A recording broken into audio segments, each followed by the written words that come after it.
Good morning. This is Pastor Ernie Lewis of the Blue Point Church with your thoughts for the day. Today I want us to go back to Solomon. In 1 Chronicles chapter 22, David is giving him some wise words of advice. He would become his heir. He would sit on the throne in Israel. So he says to him in 1 Chronicles 22:12, "Only may the Lord give you wisdom and understanding and give you charge concerning Israel, that you may keep the law of the Lord your God.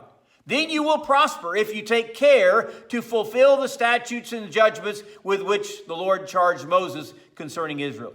Be strong and of good courage. Do not fear nor be dismayed." David's prayer for Solomon was that God would give him wisdom and understanding. This was also Solomon's prayer, if you recall. He prayed for God to give him wisdom in leading his people. And of course, it was God's will, for he would take over the reins of the nation of Israel. And he said, as you give charge over Israel, keep the law of the Lord your God. I mean, this is a monumental task that you're following. Make sure you straighten up your own life too. Make sure that you follow the Lord before you try to lead others to do so. And in the midst of this following, then you will prosper. We could read of how Solomon has prospered. He becomes one of the wealthiest kings of the land. He amasses a fortune. He builds a magnificent temple to the Lord. And David also gives him that often quoted command, be strong and of good courage. This goes out to all great leaders, right? Joshua received almost that same command 4 times in the book of Joshua. David gives that command to his kid, the leader of his army, Joab. As a matter of fact, Joab gives the same command to his army when they go out against the Syrians and face a tough battle. He says, be strong and of good courage. Now, we know what it means to be strong. But here, he's not talking about pumping up, and building our biceps, our quads, whatever all those other things they talk about. He's talking about strength of character here. He's talking about standing resilient against all odds or whomever the enemy is.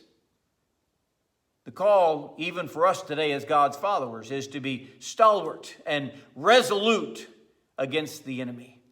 Good courage is what we have when we're following the Lord and we're entrusting our battles to Him.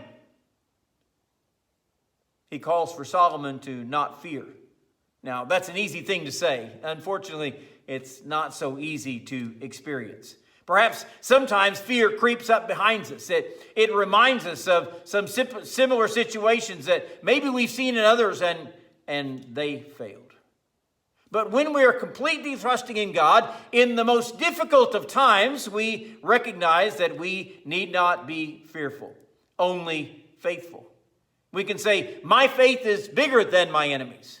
My faith is bigger than my fears or my failures. My faith is bigger than even the unsettled future I'm heading into. I'm trusting in God today. And my faith gives me courage and strength. Oh, and he says, Solomon, be not dismayed. That's a troubling word, isn't it? To be dismayed means to be disappointed, distressed, perhaps even depressed, saddened about something. And Solomon is becoming the new king. How could he be dismayed? He trusted in God. But sometimes that happens in our lives.